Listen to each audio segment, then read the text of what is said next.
साल 2047 तक भारत को विकसित भारत और साल 2030 तक इंडियन रेलवे को एक मॉडर्न रेलवे नेटवर्क बनाने का लक्ष्य, यानी सिर्फ 7 साल में भारतीय रेलवे का रंग, रूप, चाल ढाल सब बदल जाएगा। जैसी ट्रेन पटरी और railway station America, Britain, France और जापान जैसे विकसित देशों में हैं, वैसी ही या ये कहें उससे भी आगे निकलने के लिए भारतीय रेलवे प्लान 2030 लेकर आया है, जिसे नाम दिया गया है नेशनल रेल प्लान विजन 2030। इस प्लान में हाई स्पीड बुलेट ट्रेन है, safe and secure semi high speed Vande Bharat express का sleeper version, hydrogen train, 100% electrified railway track और world class modern railway station शामिल हैं। द ड्राफ्ट के आज के एपिसोड में हम आपको ये बताएंगे कि 1853 में भाप इंजन की मदद से शुरू होने वाली इंडियन रेलवे कैसे हवा से बातें करने वाली है और अगले 7 साल में ये कैसे दुनिया की सबसे मॉडर्न रेल बन जाएगी। वीडियो शुरू करें उससे पहले बात करते हैं वर्ल्ड क्लास मॉडर्न स्टेशन की। ये तस्वीर भोपाल के रानी कमलापति रेलवे स्टेशन की है। 450 करोड़ रुपए खर्च कर बनाया गया ये रेलवे स्टेशन यूरोप, अमेरिका और चाइना के रेलवे स्टेशन को टक्कर देता है। ये दूसरी तस्वीर गांधीनगर रेलवे स्टेशन की है। 5 स्टार होटल, लाउंज, पार्किंग और हर वो सुविधा जो किसी मॉडर्न देश के मॉडर्न एयरपोर्ट पर हो सकती है, वो सब गांधीनगर रेलवे स्टेशन में मिल रही है। एयरपोर्ट की तरह हाईटेक इस रेलवे स्टेशन को तैयार करने में 750 करोड़ रुपए खर्च हुए हैं। ये 2 तस्वीर सिर्फ ट्रेलर है, क्योंकि अगले कुछ साल में देश के 1309 रेलवे स्टेशन ऐसे ही हाईटेक बनने वाले हैं, जिसके लिए 508 रेलवे स्टेशन की आधारशिला रखी जा चुकी है। और मैं यकीन के साथ कह सकता हूं कि आप में से ज्यादातर लोग ऐसे होंगे जिनके जिले का रेलवे स्टेशन भी हाईटेक रेलवे स्टेशन में बदलने वाला है। अमृत भारत स्टेशन योजना का नाम दिया गया है।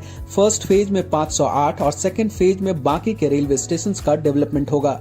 इस योजना से पहले ही नई दिल्ली रेलवे स्टेशन के रीडेवलपमेंट को हरी झंडी मिल चुकी है।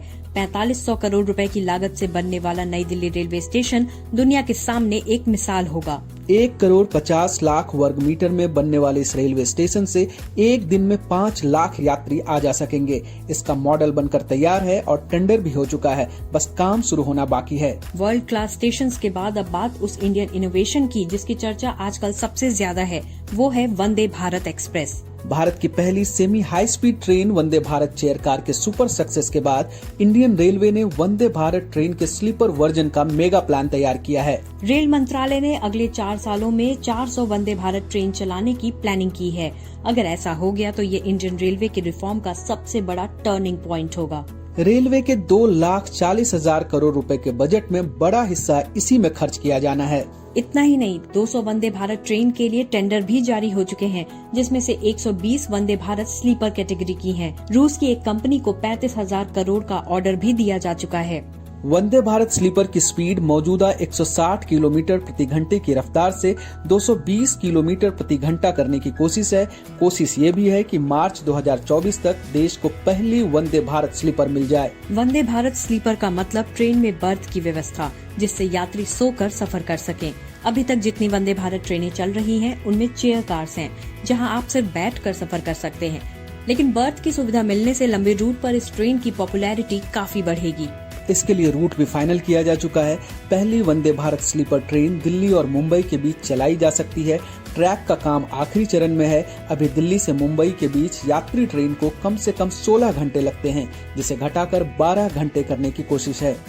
अब तक देश में सिर्फ चेन्नई की ICF कोच फैक्ट्री में ही वंदे भारत बनती थी, लेकिन टारगेट अचीव करने के लिए हरियाणा के सोनीपत, महाराष्ट्र के लातूर और यूपी के रायबरेली में वंदे भारत बनाने की तैयारी शुरू हो गई है। इंडियन रेलवे का लगातार विस्तार हो रहा है। वंदे भारत एक्सप्रेस ट्रेनों की संख्या बढ़ाई जा रही है। बुलेट ट्रेन का काम तेजी से चल रहा है, लेकिन इस साल के अंत तक ऐसी ट्रेन चलने वाली है जिसे देखकर आप बाकी ट्रेनों को भूल जाएंगे। हवा यानी हाइड्रोजन से चलने वाली ट्रेन दिसंबर 2023 से शुरू होने वाली है। सरकार ने बजट में 35 हाइड्रोजन ट्रेन चलाने का ऐलान किया था। 8 रूट्स को हाइड्रोजन ट्रेन के लिए फाइनल कर लिया गया है। सबसे पहले ये हाइड्रोजन ट्रेन हरियाणा के जींद और सोनीपत के बीच चलेगी। इसमें शुरुआत में सिर्फ 6 कोच होंगे। इसके बाद Darjeeling Himalayan railway, Nilgiri mountain railway, कालका शिमला रेलवे, माथेरान रेलवे, कांगड़ा घाटी, बिलमोरा, वाघई और मारवाड़ देवघर मादारिया रूट पर चलेगी। ये ट्रेन 140 किलोमीटर प्रति घंटे की रफ्तार से 1000 किलोमीटर दौड़ सकती है। रेलवे के कपूरथला और इंटीग्रल कोच फैक्ट्री में इन ट्रेनों को तैयार किया जा रहा है। इस ट्रेन की सबसे बड़ी खासियत ये है कि ये धुआं नहीं छोड़ती, यानी जीरो पॉल्यूशन। अगर लागत की बात करें तो ये डीजल ट्रेन के मुकाबले थोड़ी महंगी है। एक ट्रेन की लागत करीब 80 करोड़ रुपए आने का अनुमान है, जबकि एक रूट के ग्राउंड इंफ्रास्ट्रक्चर पर 70 करोड़ रुपए खर्च होंगे। हाइड्रोजन से चलने वाली ट्रेनों को हाइड्रेल भी कहते हैं। आधुनिक सुविधाओं से लैस हाइड्रोजन ट्रेन की शुरुआत होने के बाद रेल से सफर का नजरिया पूरी तरह से बदल जाएगा। हाइड्रोजन ट्रेन दिसंबर 2023 और वंदे भारत स्लीपर मार्च 2024 तक पटरियों पर दौड़ने लगेगी। लेकिन जिस एक ट्रेन का इंतजार भारत को सबसे ज्यादा है वो है बुलेट ट्रेन। अगर सही मायनों में देखा जाए तो बुलेट ट्रेन ही भारत जैसे देश का फ्यूचर है और इसके पीछे दो बड़े कारण हैं। पहला, बड़ा क्षेत्रफल और दूसरा, बढ़ती आबादी। इसी बात को ध्यान में रखते हुए 2017 में बुलेट ट्रेन की नींव रखी गई थी और जिसे साल 2022 तक पूरा होना था। लेकिन कोरोना के कारण करीब 2 साल काम पूरी तरह से बंद रहे। नतीजा ये हुआ कि बुलेट ट्रेन की रफ्तार पर ब्रेक लगती गई। लेकिन अब कोरोना खत्म होने के बाद पिछले 1 साल से बुलेट ट्रेन ने एक बार फिर से रफ्तार पकड़ ली है।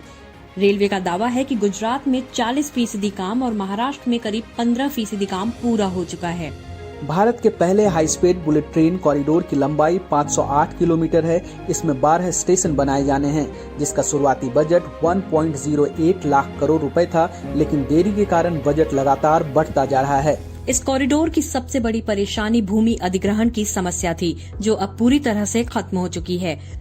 बुलेट ट्रेन के रास्ते में 24 नदी वाले पुल हैं, जिसमें से 20 गुजरात और बाकी बचे हुए 4 पुल महाराष्ट्र में हैं। इन पुलों का निर्माण तेजी से चल रहा है। अगले 1 साल में सारे पुलों के बन जाने की उम्मीद है। 1.08 लाख करोड़ रुपए के इस प्रोजेक्ट में भारत को जापान से मदद मिल रही है। रेल मंत्री अश्विनी वैष्णव के मुताबिक 2026 तक सूरत से बिलीमोरा के बीच पहली बुलेट ट्रेन चलाने का टारगेट रखा गया है। ऐसा होते ही भारत 15 देशों के एलीट क्लब में शामिल हो जाएगा, जिनके पास हाई स्पीड ट्रेन नेटवर्क है। बुलेट ट्रेन में भले ही अभी कुछ सालों का इंतजार है, लेकिन इसी साल भारत में रेलवे ट्रैक के इलेक्ट्रिफिकेशन का काम पूरा हो जाएगा। भारत में अभी 65,350 kilometre broad gauge railway track है। जून 2023 तक 59,096 किलोमीटर का इलेक्ट्रिफिकेशन हो चुका है। अगले साल की शुरुआत में 100% काम पूरा कर लिया जाएगा। वैसे तो आपके और हमारे रेल सफर में इलेक्ट्रिफिकेशन का फायदा हमें भले ही पता न चले, लेकिन स्टडी कहती है कि रेल ट्रैक के इलेक्ट्रिफिकेशन से भारत हर साल 30,000 करोड़ रुपए बचा सकता है और ये 30,000 करोड़ रुपए डेवलपमेंट में काम आ सकते हैं। इन फ्यूचर प्लान्स के अलावा इंडियन रेलवे अपनी कमाई को लगातार बढ़ाने की कोशिश कर रहा है। साल 2022 में इंडियन रेलवे ने यात्री किराए से 39,000 करोड़ रुपए और माल भाड़ा से 1,39,000 करोड़ रुपए कमाए। हर दिन 12 किलोमीटर नए ट्रैक बिछाए जा रहे हैं और अगले साल से 16 किलोमीटर का टारगेट रखा